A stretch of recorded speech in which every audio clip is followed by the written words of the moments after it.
Let's get started. Paula Reed, I know you've been listening to this decision. What have we heard? We have. Of course, this is not a thumbs up, thumbs down. This is a complicated decision. We just got it here. It's an opinion from Chief Justice John Roberts, finding that former presidents are entitled to absolute immunity for official acts, but not for unofficial acts. So what does that translate to? Well, this is something we saw that was sort of signaled in... Let me tell you, okay? Anything you can massage into the official act category, you can get away with. Like, for example, if, let's say, the current sitting president orders SEAL Team 6, as is in his purview as commander-in-chief, to assassinate his political rivals, that is technically under the purview of the presidency. If, for example, the president decides to do a military coup, that's now legal. Let's go, boys. Let's have some fun with it. Why the fuck not? Let's go. Let's go, Brandon. What is happening? Dark Brandon time. Or argument, because what this means is that the former president cannot be prosecuted for anything that was officially part of his job when he was in office. The Supreme Court finding that former presidents are entitled to absolute immunity for official acts,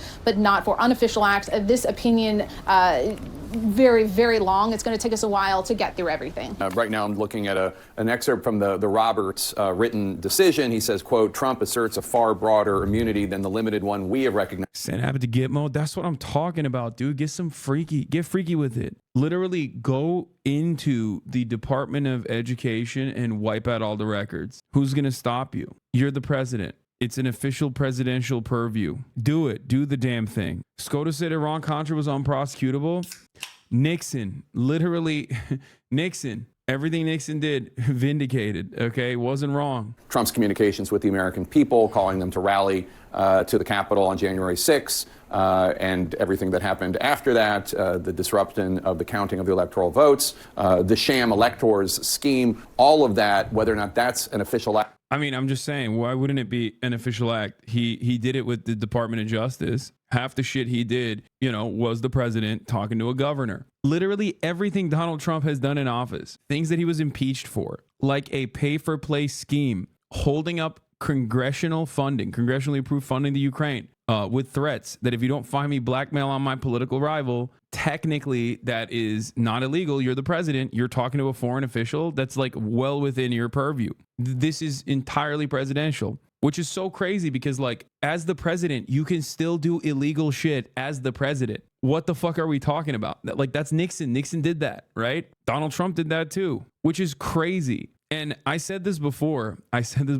when like this was first being brought in front of the Supreme Court. I thought, they'll probably do like some fucking silly ass carve out. They won't give him like immunity as like immunity for things that the president can do as the president. They won't give him like they won't shelter him from that because that's like broad reaching. That's a broad reaching decision. And it's completely antithetical to like the founders, right? And what this country's foundation looks like. I mean, this is like the idea that no one is above the law, the idea that we do not want God, king, emperors. Like that was perhaps one of the only American principles that I agree with, and that this is a direct attack against that principle. It's a direct attack against the founders, right? I'm not saying that like people are obviously not, I'm not saying that people held on to that value. Like I'm sure, yes, of course, in the United States of America, many people are above the law, but never officially, like never to this degree. So it is really damning. This is a really damning decision, especially a president being like, yeah, no, actually, we've decided that presidents can do whatever the fuck they want. We've decided presidents are above the law. Like it's pretty goddamn un-American, you know? And Ali Honig, you were saying what's most significant about that is the U.S. Supreme Court could have said, we're remanding this to the district courts, the lower court, and whatever they say goes, and we will uphold that. They didn't say that. Exactly. To the contrary, the Supreme Court has just said there is such thing as criminal immunity. The test, as we anticipated, is essentially official acts versus unofficial acts. Several times in this opinion, the Supreme Court, the majority, says explicitly whatever the judge decides about what's official or unofficial, what's immune or not immune, that can be appealed back up. 0% chance that happens before November. So why? I like that we have the distinction now, which is like official crimes versus unofficial crimes. If he steals a fucking candy bar, like that's prosecutable, right? But as president, if he sends the SEAL Team 6 to go and steal all the candy bars from the factory directly, then it's like, well, technically he's authorized to do that. So it's like within the official scope of the presidency, or at least something that you can defend on that idea. That's wild. I saw a reporter tweet earlier basically saying that after this, if Trump wins, he's going to start every sentence with as an official act. He will say it 100 times a day to do anything he wants. Yeah, I mean, it's pretty fucked up. Does this mean that a president could never be prosecuted for war crimes? I mean, no president was ever going to be prosecuted for war crimes anyway, but this is definitely official, yes. At least not by the American courts. Surely calling the Georgia governor to ask for votes is unofficial? No, that's the president who maybe genuinely was afraid that there was voter fraud happening and wanted the fucking Georgia governor to investigate and find 11,746 votes. Before today, you could say that that is illegal and ridiculous and what the fuck are you doing? Except after today, well, he did it in a presidential manner. So who's to say it's illegal? It's great.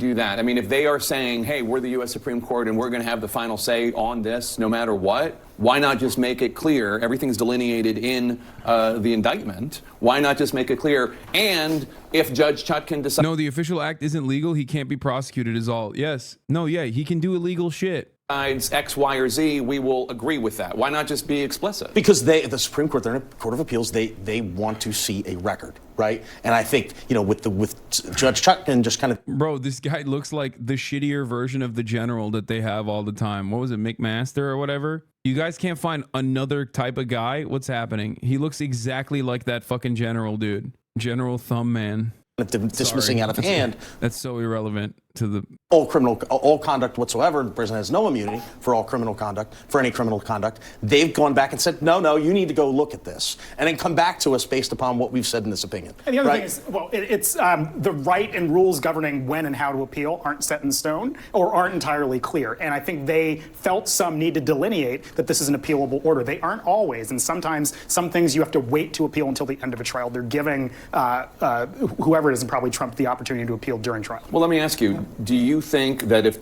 Judge Chutkan had ruled differently initially and said, basically closer to this, the conversations with the Justice Department are clearly official acts, I'm not going to count them, but the other ones, like if there had been a less of a... Bro, like the conversation with the Justice Department or official acts is so crazy. Like that, even that in and of itself literally means that you can legally do a coup or illegally do a coup. And if it works, then that's great. If it doesn't work, it's still not prosecutable because you did it as the president. Remember the hypothetical that I brought forward to you guys, and then they literally used that shit early on against the Supreme Court, where like I think it was Sotomayor who asked the question to Trump's prosecutors or Trump's lawyers and was like, so do you think the president can use SEAL Team 6 to assassinate someone? And they said, yes, under a hypothetical, that could be perfectly valid. That could be perfectly considered permissible. That is literally now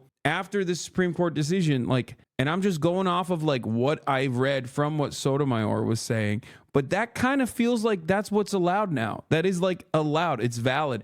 So to them, to everyone listening, I say, Joe, send them in, baby. It's not illegal. The Supreme Court gave you the opportunity. Don't be a bitch. That's the only way you're going to win. It's pretty wild. And none of that shit's prosecutable because that's like within the purview. That's within the purview of the president. Whew.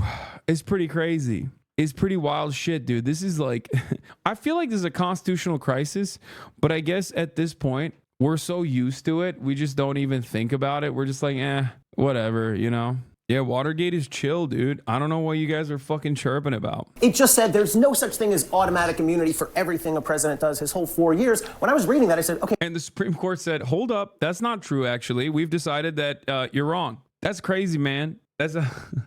Like, what are we doing? What the fuck are we doing here? It's a clown show. Total fucking clown show. Where's Part B? I expected Part B to be, and I find, having reviewed the record and reviewed the documents, and I find that even if there is such thing as immunity, he was outside the scope. And by the way, that's what the Court of Appeals did on their ruling. The problem is, as Jim was saying, the Court of Appeals and the Supreme Court, they're not fact finders. This can only be done at the district court level. And so I suspect Judge Chutkan is feeling some regret. It wasn't like it was some leap of logic that she should do that. This happens. There are hearings. For example, in the Georgia case, Mark Meadows is trying to get his case. Yeah, actually, it's the district court judge's fault.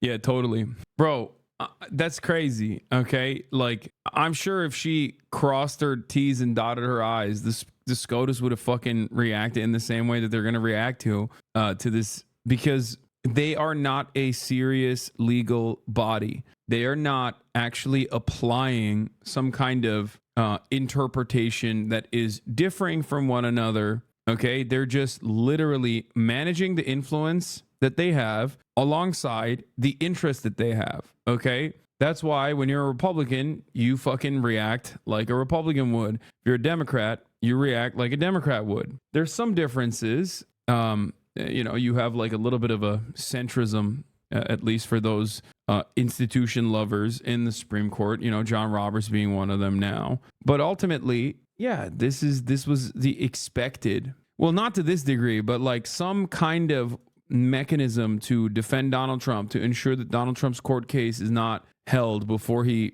officially becomes president, was the ultimate goal here. Over to federal court. The question there is almost the same thing. Was Mark Meadows in or out of the scope? You know what the federal judge did there in Georgia? He held a hearing. Mark Meadows testified. He said, I find, based on this hearing, you're outside the scope. If Judge Chutkan had done that, we'd be in a very different position. Where I don't agree with that, though, is that either of the parties would have had an opportunity to appeal the portion of that opinion that they did not agree with, because it would have been somewhat of a split the baby gobbledygook that they would have had a right to appeal. You can't tell me that either Jack Smith or Trump's team would not have attempted to take it up, and the Supreme Court would have created similar gobbledygook. But we would have had an answer right now. Well, if she'd already done the hearing, we'd know right now. They would have gone up to the Supreme Court, though, and I think we'll never know. This is on Earth. This is on Earth too. All I can tell you is, having been covering the U.S. Supreme Court and you know, and they're. Just to go back to Bush v. Gore, the reason that the conservative court in Bush v. Gore was able to do what they did is because the Florida Supreme Court let them.